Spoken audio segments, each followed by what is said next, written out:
আসসালামু আলাইকুম বন্ধুরা, কেমন আছেন সবাই? আশা করি সবাই ভালো আছেন। আমিও আল্লাহর রহমতে এবং আপনাকে দোয়ায় ভালো আছি। বন্ধুরা, আজকের ভিডিওটা আমি নিয়ে আসি NX200-এর একটা সেটিংয়ের বিষয়। আর এই বিষয়তে যাওয়ার আগে আমি সবার প্রথমে আপনাদেরকে বলতে চাই যে যারা প্রফেশনাল ভিডিওগ্রাফার এবং সিনেমাটোগ্রাফার আছেন, এই ভিডিওটা আসলে তাদের জন্য নয়। যারা নতুন, এই ভিডিওটা তাদের জন্য। আপনি যারা মনে করছেন যে এই সেটিংয়ের বিষয় বা এই বিষয়ে আমি পাকাপোক্তভাবে জানি, তো তারা আপনারা চাইলে এই ভিডিওটা স্কিপ করতে পারেন। আর এই ভিডিওগুলো বানানোর উদ্দেশ্য একটাই, যে আমি আজকে 2 বছর ধরে, মানে ডিসেম্বর মাস শেষ হলে 2 বছর ধরে NX200 মানে ইউজ করে যাচ্ছি, এবং এই 2 বছরে আমি অনেক ধরনের অনেক কিছু, মনে করি সেটিংয়ের সম্বন্ধে কিন্তু অনেক প্রবলেম ফিল করেছি। আর আমি এটা বলবো না যে আমার সেটিংটা বেস্ট, আমি এটা বলতে চাই যে আমি যে সেটিংটা ইউজ করি আমার কাছে বেস্ট মনে হয়, এবং সেইগুলো আপনাদের কাছে শেয়ার করছি যারা পারেন না। অনেক আছে একটা সিম্পল ব্যাপারও অনেক সময় অনেক কিছু এটা আসলে বুঝে উঠতে পারেন না, যেরকম আমি অনেক সময় এটা হয়েছে, যার কারণে আমার মতো যারা আছে, যে নতুন নতুন যারা মনে করেন যে আসছে, যে NX200 নিয়েছে বা মনে করে যে এই সেটিংটা আমার জানার দরকার, তাহলে তারা এই ভিডিওটা দেখতে পারেন, আর চাইলে আপনারা ভিডিওটা স্কিপ করতে পারেন। আর বিষয়টা হয়ে গেলো যে অনেকে কমেন্ট করছেন যে মানে পিকচার প্রোফাইল, হোয়াইট ব্যালেন্স, বিভিন্ন ধরনের অনেক আরও অনেক ইসের সম্বন্ধে। তো আস্তে আস্তে আমি ধাপ ধাপ করে আমি দেবো, কারণ একবারে যদি সব সেটিং বলতে যাই তখন আমারও একটু প্রবলেম হবে।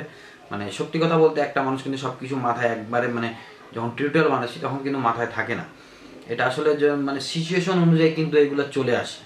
আর যারা কাজ করেন তারা এটা বুঝবে যে যখন সিচুয়েশন আসে তখন কিন্তু এই জিনিসটা মাথায় ঢুকে, এই সেটিংটা এখানে দরকার, যারা পাকাপোক্ত হয়ে যান।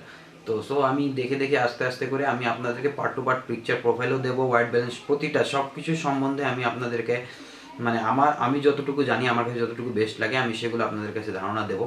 তো আজকের যে বিষয় আছে সেটা চলুন তাহলে আমরা চলে যাই আমাদের ওই NX200-এর যে এই ডিসপ্লে আছে সেই ডিসপ্লেতে চলে যাব, এবং সেখানে যে দেখি যে আজকের যেটা আছে সেই বিষয়, সেই সেটিং, কোন সেটিংয়ের বিষয়ে আপনাদের কাছে নিয়ে আসছি আমি। তাহলে চলুন বন্ধুরা, আজকে আমরা হোয়াইট ব্যালেন্স যে লেভেলের ব্যাপারটা আছে সেটা নিয়ে আলোচনা করব।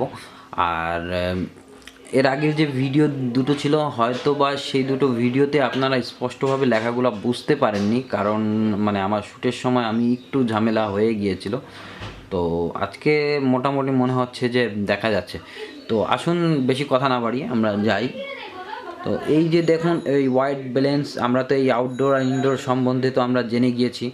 এটা কিন্তু খুব ইমার্জেন্ট, মানে হঠাৎ করে, মানে আমরা যে কাজ করি আসলে এটা কিন্তু হুটহাট করেই সব কিছু হয়, যে আমরা এখনই আউটডোরে করতেছি আবার ইনডোরে করছি, এরকম মানে হুটহাট করেই আমাদের কাজ হয়। যারা ওয়েডিং ভিডিওগ্রাফির কাজ করি একদম কিন্তু এরকমই হুটহাট করে।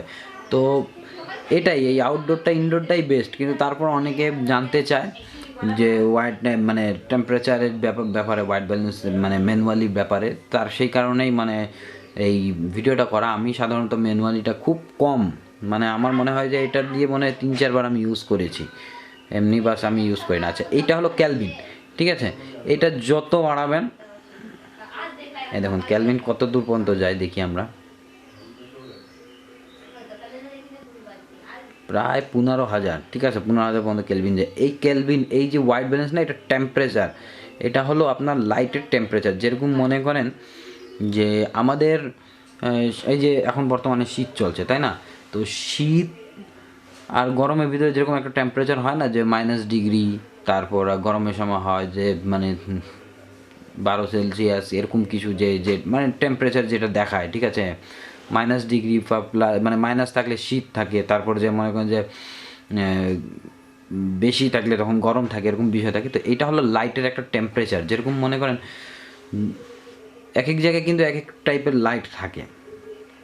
আপনি দেখবেন যে আপনি এক জায়গায় ইমার্জেন্সি জ্বালিয়েছেন, সেখানে এক রকমের টেম্পারেচার, মানে কালারটা হচ্ছে, কারণ এটা রিফ্লেক্স করে আপনি কোন জায়গা, কোন ইনডোরের ভিতরে কাজ করছেন, ঠিক আছে। তার যে মনে করেন যে ওয়াল আছে, বা মনে করেন যে দেয়ালগুলো থাকে, বা যে এনভায়রনমেন্টগুলো থাকে, সেটা কী কালারে থাকে, তো লাইটটা রিফ্লেক্স করে যে কালারগুলো আছে সেইটা ওর টেম্পারেচার, সেই হিসাবে মনে করেন অনেক সময় কালারটা দেখা যায় কি আউটডোর ইনডোরে কাজ হচ্ছে না। অনেক সময় আমরা আউটডোর ইনডোর করে কাজ করতে পারি, তখন দেখা যাচ্ছে যে আমি সেই সময় ঠিকই ইনডোর করে বিতে রেখেছি, কিন্তু আমার তারপরও ব্লু কাস্ট বেশি করছে, ঠিক আছে।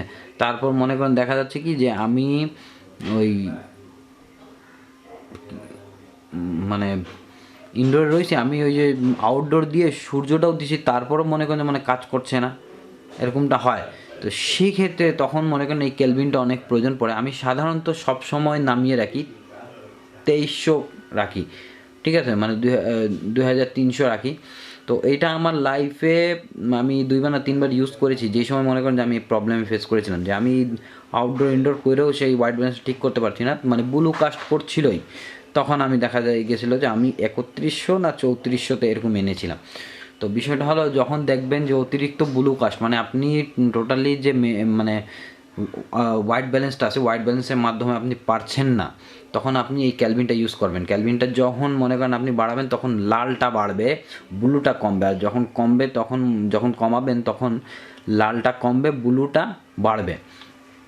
আচ্ছা আসেন এবার হোয়াইট ব্যালেন্স লেভেলটা দেখায়। দেখুন আমি জানি না যে কতটুকু ওই মানে ক্যামেরার যে লেন্স আছে সেটার মাধ্যমে আপনারা দেখতে পাচ্ছেন। তো এটা যখন আপনি বাড়াবেন, এটা হলো লেভেল, ঠিক আছে। এটাও কিন্তু হোয়াইট ব্যালেন্স একটা টেম্পারেচার লেভেল। যদি মনে করেন যে আপনার ক্যালভিনেও হচ্ছে না, ক্যালভিনে মনে করেন দেখা যাচ্ছে কি আপনি আউটডোরে গেছেন, ঠিক আছে, আর ওই লালটা কাস্ট বেশি করছে, বা মনে করেন আপনি ওই যে আপনার সেট আপ লাইটটা লাগিয়েছেন, সেখানে লাইটটা অনেক কাস্ট করছে, অনেক অনেক মানে লাইটের জন্য অনেক লাল হচ্ছে, ঠিক আছে, তখন কিন্তু আপনি এটা ইউজ করতে পারেন। কীরকম ইউজ করতে পারেন, আপনি ক্যালভিনও নামাই দিয়েছেন, মনে করেন যে মানে আপনি ক্যালভিনও মানে 2300তে নামিয়ে দিয়েছেন, তারপরও লাল মনে করেন যে মানে লালটা কমছে না বা হলুদটা কমছে না, ঠিক আছে, হ্যাঁ, তখন আপনি কিন্তু দেখেন এইটারে কমাইলে কিন্তু এই যে এই লেভেলে এসে যখন আপনি কমাবেন তখন কিন্তু কমে যাবে, ঠিক আছে। এটা কিন্তু যত কমাবেন তত ব্লু হবে, দেখেন হালকা হালকা হয়তো বা দেখা যাচ্ছে ব্লু হবে, আর এটা যত বাড়াবেন তত লাল হবে, ঠিক আছে। তো যখন মনে করেন দেখবেন যে আপনার মানে আউটডোর ইনডোর করেও হচ্ছে না, ক্যালভিন কমিয়ে ফেলছি, ক্যালভিনও হচ্ছে না, তখন আপনি কিন্তু এই আউটডোর লেভেলটাও ইউজ করতে পারেন, ঠিক আছে। তো আজকে ছিল এইটাই হলো ম্যানুয়াল, মনে করেন যে মানে আউটডোর এই হলো ম্যানুয়াল টেম্পারেচার, ঠিক আছে। এই দেখুন এই যে মনে করেন ব্লুতে আছে, দেখা একটু, এই ম্যানুয়াল টেম্পারেচারে আমরা আসছি। এবার মনে করেন আমরা ক্যালভিনে কাজ করব। এই দেখুন, জানি না দেখতে পাচ্ছেন কি না, ঠিক আছে।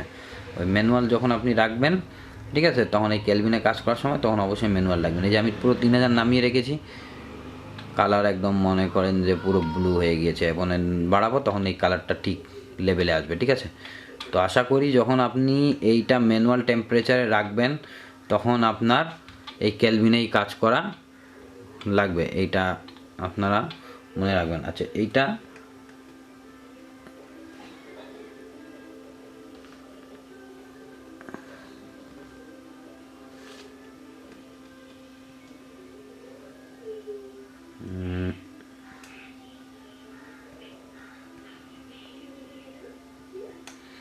ঠিক আছে, এই আপনার ক্যালভিন হয়ে গিয়েছে। এই ক্যালভিনে আপনার মনে করেন যে কাজ করতে পারবেন, আপনি এখানে দেখতে পারবেন যে আপনার কত ক্যালভিনে আপনি রয়েছেন, আরও কমবে না বাড়বে, ঠিক আছে। কিন্তু এটা বাড়াতে গেলে আর কমাতে গেলে আপনাকে ভিতরে ম্যানুয়ালি যায় এই কাজটা করতে হবে, এই হলো বিষয়, ঠিক আছে।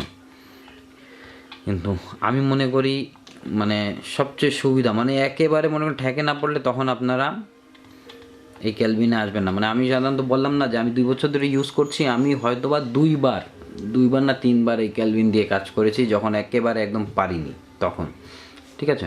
তো আজকের ভিডিওটা এই পর্যন্ত, সবাই ভালো থাকবেন, আল্লাহ হাফেজ।